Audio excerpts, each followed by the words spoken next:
বিরাট signboard যা এতদিন গড়েছিল, আজকাল যা কিছু করেছিল, মুহূর্তের মধ্যে তা বিনাশ হয়ে গেছে, ধুলে ধুলে সব হয়ে গেছে।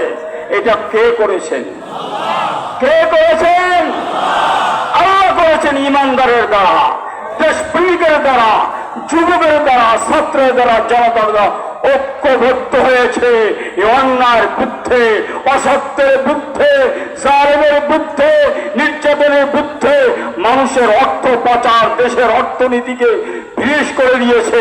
এদের বিরুদ্ধে যখন ঐক্যবদ্ধ হয়েছে, অনেক কিছু বলা হয়েছিল, অনেক কিছু হবে, কিন্তু দেখা গেল আল্লাহ পাক অল্প সময়ের মধ্যে পরিষ্কার করে দিয়েছেন। এটাকে আমাদের বিশ্বাস আছে? তাহলে 3 সবক বলা যাবে না, 3 শর্ত বলা যাবে না। আজকাল আমরা আসছি আলহামদুলিল্লাহ, এই